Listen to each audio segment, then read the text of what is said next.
நாட்டை காக்க தம்முயிரை முந்தி வந்து தருவான். காளி காட்டுக்கருப்பன் கந்தன் கடம்பன் வரிசையில் அவனும் வருவான். வீட்டை ஊரே காத்து நிற்கும் எல்லை கருப்பும் அவன்தான். நாட்டின் எல்லை காத்து நிற்கும் ஐயனாரும் அவன்தான். ராஞ்சி பெற்ற வீரர் பற்றி நானிலமே அறியும். காஞ்சிபுரத்து அபிநந்தனை நம்மில் எத்தனை பேருக்கு தெரியும்? தனி விமானம் தரம் மறுத்ததால் 40 பேரை இழந்தோம். புல்வாமாவில் மடிந்தவரை அடுத்த ஆண்டே மறந்தோம்.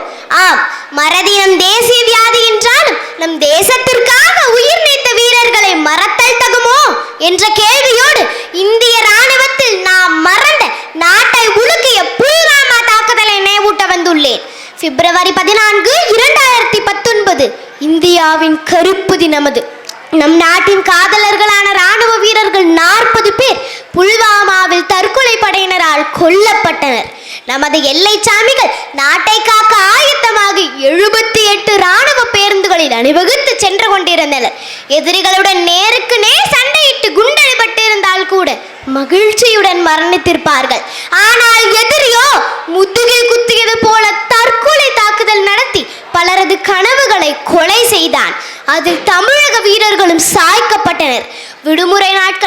விடுமுறை நாட்களை குடும்பத்துடன் கழித்து விட்டு சென்ற அவர்களை அடுத்த 4 நாட்களில் சடலமாக்கியது புல்வாமா தாக்குதல்.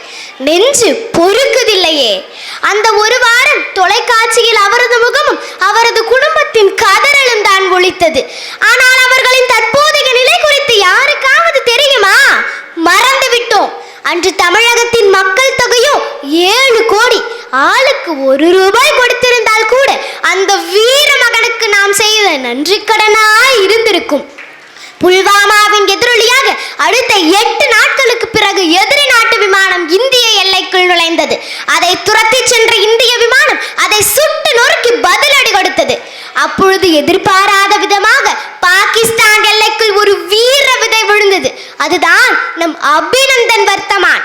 முதுகில் பலத்த அடியையும் எதிரி நாட்டு மக்களின் கல்லடியையும் பரிசாக பெற்றுக்கொண்டு ஜெய்ஹிந்த் என்ற வீர முழக்கமிட்டு நம் நாட்டின் ரகசிய ஆவணங்களை தண்ணீரில் போட்டு காப்பாற்றிவிட்டு கண்ணீருடன் சரணடைந்தார் அவர்களிடம்.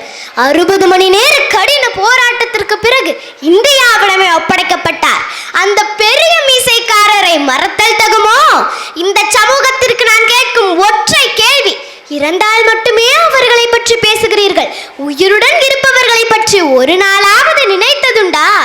அமரன் திரைப்படத்தை பார்த்து கண்ணீர் சிந்தும் நீங்கள் நமக்காக ரத்தம் சிந்தியவர்களை மறந்தது ஏனோ? நாட்டுப்பற்று அவ்வளவுதானா? பள்ளி கல்லூரி விழாக்கள், புத்தக திருவிழாக்கள் என அனைத்திற்கும் ராணுவ வீரர்களை சிறப்பு விருந்தினர்களாக அழைத்து உரையாற்ற வைத்தால் இளம் நெஞ்சங்களிலும் வீரம் விதைக்கப்படும் அல்லவா? மாணவர்களின் நோட்டு புத்தக அட்டைகளில் கேலி சித்திர படத்திற்கு பதிலாக நமக்காக ரத்தம் சிந்தியவர்களின் படத்தை வைத்தால் இளம் ரத்தமும் சூடேறும் அல்லவா? நம் தேசத்தில் மட்டும் ஏனோ ஓய்வு பெற்ற ராணுவ வீரனுக்கு கிடைப்பது வாட்ச்மேன் வேலை, ஓய்வு பெற்ற நடிகனுக்கு கிடைப்பது நாடாளும் வேலை. புல்வாமாவில் வீழ்ந்தாலும் வீர விதையாக உழைப்பார்கள் எம் வீரர்கள். பிப்ரவரி 14 புல்வாமா தாக்குதல் சம்பவம் அல்ல, சரித்திர படுகொலை. கடலுக்குள் முத்துக்களை மட்டும் முத்தமிடுபவர்களே, சிப்பிகளான சிப்பாய்களை என்றும் மறவாதீர். விதைத்தவன் உறங்கலாம், ஆனால் விதைகள் உறங்குவதில்லை. நம்மை போன்ற இளைய சமுதாயம் தான் இந்திய ராணுவத்தை விருட்சமாக வளர வைக்க வேண்டும். இந்த தலைப்பை எங்களுக்கு தந்து எங்களுக்குள்ளும் நாட்டுப்பற்றை துளிர்விட செய்த மகாத்மா காந்தி நற்பணி மன்ற அறக்கட்டளைக்கு எனது மனமார்ந்த நன்றியை தெரிவித்துக் கொள்கிறேன். நன்றி, வணக்கம். சூப்பர், வாழ்த்துக்கள். சூப்பர்.